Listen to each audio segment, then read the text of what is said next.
Olá pessoal, tudo bem com vocês? Estamos de volta com as nossas histórias bíblicas. Na última história, nós relatamos que o rei Saul e o seu filho Jonatas, eles foram mortos numa batalha com os filisteus. E Jonatas, vocês lembram nas histórias anteriores que ele era muito amigo de Davi. Quando o rei Saul ficou com inveja, ciúmes e ódio de Davi, ele começou a perseguir Davi. E Jonatas, que era o filho de Saul, ajudou Davi a fugir. Só que antes de Davi fugir, eles fizeram uma aliança. A aliança de um cuidar da descendência do outro. Jonatas, ele tinha um filhinho chamado Mefibosete. Mefibosete era da idade de 5 anos quando Jonatas, o seu pai, morreu na batalha juntamente com o rei Saul. Quando um rei perdia uma batalha, logo o rei inimigo que entrava no palácio do rei para poder reinar ali, geralmente esses reis matavam todas as descendências do rei anterior. Ele não deixava ninguém vivo, porque ele ia reinar e ele ia reinar com o exército dele, com a família dele, então ele matava todos os filhos, netos, bisnetos que haviam ali no palácio ou ali pelo menos na redondeza daquele reinado. Então, a ama que cuidava de Mefibosete, sabendo que o rei Saul e Jonatas eram mortos, ela então pega ali Mefibosete e sai na disparada. Não só ela, como muitos ali do palácio começaram a fugir porque estavam com medo de ser mortos. A ama então, para guardar a vida de Mefibosete, que era um príncipe, né? Filho de Jonatas, ele era um príncipe. Ela sai na disparada para escondê-lo, para fugir daquela cidade, para fugir daquele lugar. Ela deixa Mefibosete cair. E quando Mefibosete cai, ele quebra os 2 pezinhos e ele fica aleijado. É lógico, querido, se fosse nos dias de hoje, com a tecnologia que nós temos, provavelmente ele seria operado, os médicos iam fazer uma linda cirurgia e talvez ele ia conseguir voltar a andar novamente. Mas naquele tempo não existia isso. Então ele ficou aleijado dos pés e eles foram para bem longe. Mefibosete, ele cresceu na cidade de Lodebar. Lodebar não era um lugar muito bom de se viver. A Bíblia diz que o significado de Lodebar era sem pastos, sem verde. Não dava, a terra era infrutífera, não dava plantação, não dava frutos. Todas as pessoas problemáticas, com problemas de saúde, endividados, eles iam morar em Lodebar, uma cidade miserável. As pessoas que viviam ali viviam em plena pobreza. E é ali, então, em Lodebar, que Mefibosete cresceu, sempre dependendo de alguém para cuidar dele. Por causa da queda de Mefibosete no passado, ele sofria as consequências dessa queda agora no presente. Isso me faz lembrar também, queridos, que nós hoje sofremos consequências da queda de Adão lá do passado, porque quando Adão, ele tomou aquele fruto e comeu, ele foi dado por desobediente. E a Bíblia diz que por causa de um homem, o pecado entrou no mundo e através do pecado gerou morte. E a Bíblia diz que todos nós nascemos em pecado. E a Bíblia diz que o salário do pecado é a morte. Em Romanos 5,12 diz: portanto, da mesma forma como o pecado entrou no mundo por um homem, e pelo pecado a morte, assim também a morte veio a todos os homens, porque todos pecaram. Então, a Bíblia é muito clara, queridos, quando fala sobre o pecado. E o que é o pecado? O pecado é tudo aquilo que eu faço, que eu falo e até o que eu penso que desagrada a Deus. Em Romanos 3,23 diz: todos pecaram e separados estão da glória de Deus. Vivíamos também como Mefibosete em Lodebar. A palavra do Senhor também diz em Salmo 40: Deus me tirou de um poço de destruição, de um atoleiro de lama. Nós vivíamos também perdidos, desgarrados como ovelha que não tem pastor.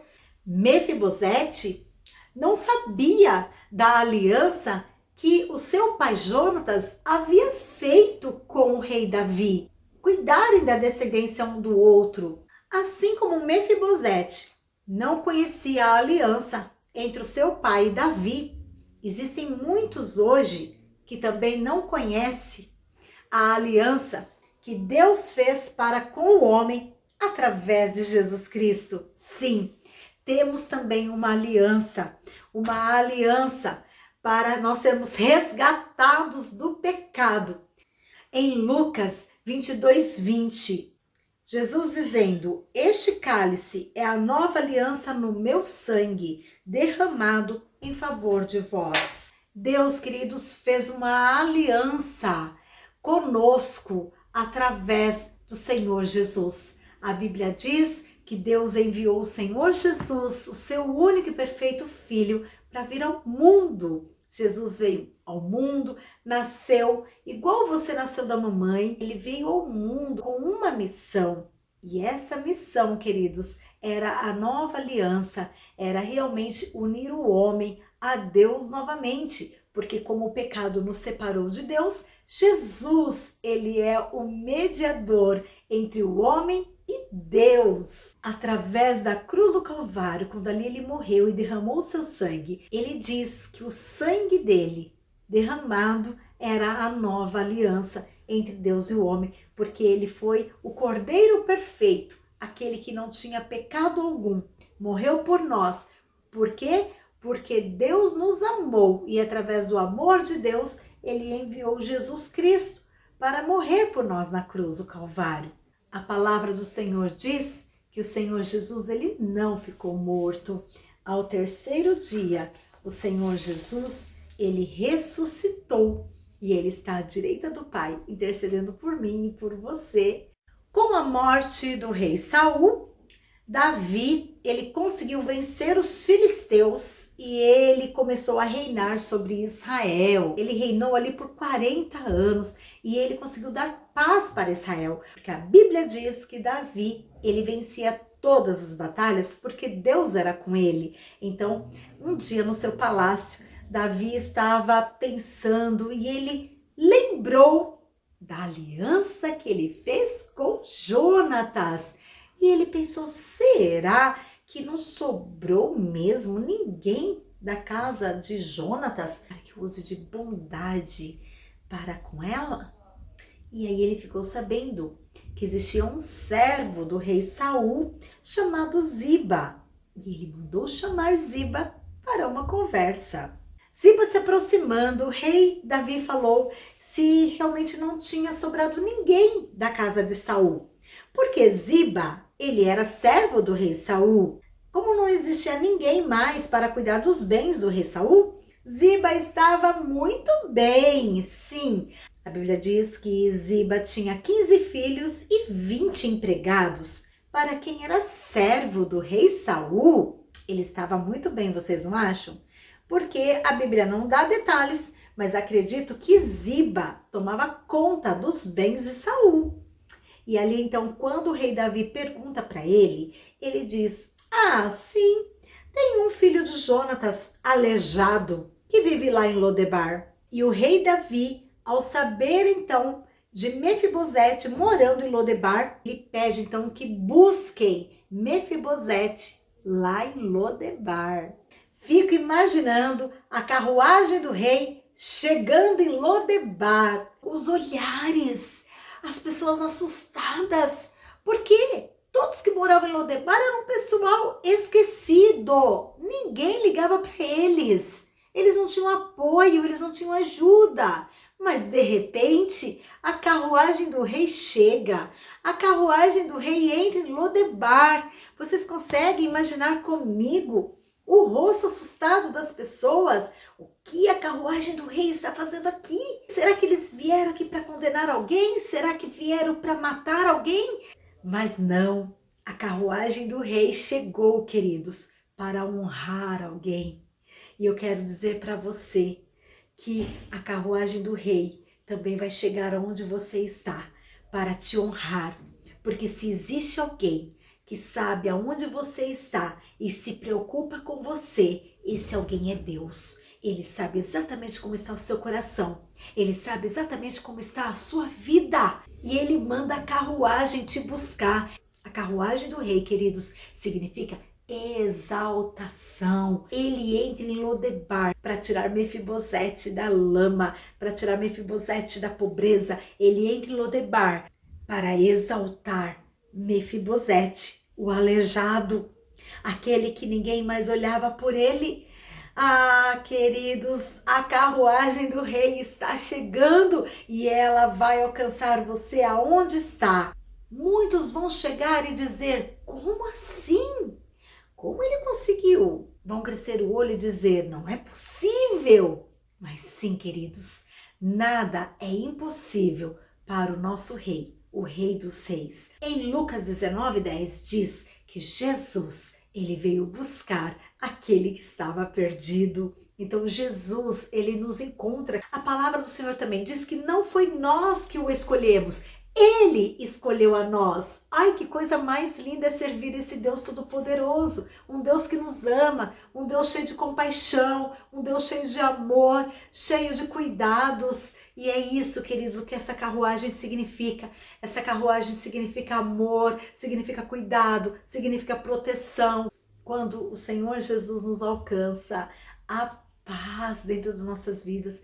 Jesus é aquele que tira o bêbado da sarjeta e faz essas pessoas sentar junto com príncipes. Porque Deus, ele é o Deus libertador, ele é o Deus que ama. É uma pena que nem todos sabem dessa aliança e acabam não aceitando o Senhor Jesus. É uma pena, pessoal, que muitas pessoas preferem viver em Lodebar, prefere viver na miséria, prefere viver lá na sarjeta do vício, do que entrar na carruagem do rei. É uma pena, mas eu quero que você saiba que Deus foi quem te escolheu. A palavra do Senhor diz que quando chega, ele se prostra diante do rei. Ele diz: quem sou eu, ó rei? Um cão morto para que tenhas cuidado de mim? Davi fala: não temas, porque eu sou amigo do seu pai e eu fiz uma aliança com ele, porque eu quero restituir tudo que era seu. E Davi ali usa de benevolência, é uma graça não merecida. Realmente, pela lei dos reis, é para ser morto. Como eu disse no começo, quando o rei ele se apossava do palácio, ele matava toda a descendência. Mas por amor a Jonatas, Davi usou de benevolência com Mefibosete. Assim somos nós, não merecíamos nada, porque nós somos pecadores, nós somos falhos, nós temos maldade no nosso coração, nós não merecíamos a salvação, nós não merecíamos o amor de Deus, mas Deus nos alcançou, queridos, pela graça. Não é porque somos bonzinhos, não. A Bíblia diz que nós não alcançamos salvação pelas obras. Porque se eu fizer alguma coisa de bom, eu vou falar: eu entrei no céu porque eu fiz bondade. Eu entrei no céu porque eu ajudei alguém. Ah, eu mereço o céu porque eu distribuí 10 cestas básicas. Ah, eu sou muito boa. Ninguém vai entrar no céu e dizer isso. Ninguém. Porque nós não somos merecedores. É tudo pela graça de Deus. Porque, queridos, se eu não erro de um jeito, eu erro de outro. De repente, você vai falar: ah, a Mariazinha mente. Mas, de repente, a Mariazinha tá falando de você. Ah, a Chiquinha só murmura e é fofoqueira. Estão vendo? O pecado dela é diferente do seu. Mas as duas estão pecando. Então, todos nós somos pecadores, não erramos de um jeito, erramos de outro. Então, por isso que todos os dias nós devemos pedir perdão dos nossos pecados a Deus, nos arrependermos e pedir para que Deus limpe o nosso coraçãozinho através do sangue de Jesus, que a Bíblia diz que o sangue de Jesus nos purifica de todo pecado. Em Efésios, capítulo 2, no verso 8 e 9 diz: pois vocês são salvos pela graça, por meio da fé. E isso não vem de vós, é dom de Deus, não por obras, para que ninguém se glorie. Olha só, Então, isso vem confirmar o que eu estou falando para vocês. O que eu vejo na atitude de Mefibosete, quando ele se ajoelha e se prostra diante do rei, dizendo: eu não sou digno, porque é isso que ele está dizendo, não sou digno da sua bondade. Eu vejo uma humildade em Mefibosete. E é isso que Deus quer ver em mim e você. A humildade. A humildade, nós chegarmos diante de Deus e falar: Senhor, quem sou eu? Quem sou eu para o Senhor me abençoar? Para ter direito à salvação eterna, Senhor. Então, queridos, Deus quer de nós a humildade do nosso coração, porque Deus sempre abençoa corações humildes. Não tem jeito. Se começou a se exaltar, começou a se gloriar, a Bíblia diz que Deus abate, ele diminui o exaltado, mas ele exalta aqueles que são humildes de coração. Davi chama Ziba e dá uma ordem. Ziba, a partir de hoje, tudo que era do rei Saul será dado para Mefibosete, e também você e seus 15 filhos e os seus 20 empregados trabalharão para Mefibosete a partir de hoje. Vocês vão plantar e colher para Mefibosete. Mas tem um detalhe: todos os dias Mefibosete comerá em minha mesa. Quero Mefibosete aqui no palácio todos os dias, mas da casa de Mefibosete vocês cuidarão. Na hora, Ziba falou: tudo o que o rei falar, farei. Sabe, queridos, eu não vou me alongar nessa história, porque hoje nós estamos falando aqui desse texto sobre Mefibosete. Mas mais para frente, se vocês continuarem lendo, vocês vão ver que Ziba não é uma pessoa boa, não é uma pessoa de caráter bom, viu? Não é. Mais pra frente a gente vê que Ziba, através de uma mentira, ele tenta pôr o rei Davi contra Mefibosete. Tomem cuidado também com quem vocês têm na sua casa, dentro do seu convívio. Se você puder, queridos, se distanciar de pessoas falsas, que você sabe que é falso, você não é obrigado a conviver com pessoas do mal. Procure orar ao Senhor, pedir para que Deus coloque pessoas boas no seu caminho, pessoas que te ajudem, pessoas que te elevam, pessoas que te põem para frente, e não pessoas que querem destruir aquilo que você tem ou aquilo que você é. Então o rei Davi devolve a Mefibosete a sua dignidade, roupas novas, casa, tudo que era do seu avô veio para ele, e todos os dias ele se assenta à mesa do rei, com direito a um banquete. Ele come com o rei Davi todos os dias. Deus também nos prometeu participar de um banquete glorioso, queridos, na volta de Jesus Cristo. Antes dele subir para o céu, ele prometeu, ele ia preparar lugar para nós, e quando estivesse tudo preparado, ele voltaria para nos buscar. Estamos aguardando a volta do Senhor Jesus, para nós morarmos num lindo lugar, e nós vamos assentar numa mesa onde haverá um banquete. E o próprio Jesus irá nos servir, queridos. Que coisa mais linda estarmos face a face com o Rei Jesus, com o nosso Deus, e junto com todos os nossos irmãos, junto com todos aqueles que nós amamos. Será maravilhoso esse dia, e eu espero com muita alegria esse dia chegar. Queridos, estamos terminando essa linda história. Espero muito que vocês tenham gostado. E lembre-se, Lodebar não é lugar para os filhos do rei. Saia de Lodebar. Suba na carruagem, queridos, porque Deus quer te exaltar. Um grande beijo, queridos, no teu coração. Fique com Jesus. Até a próxima história.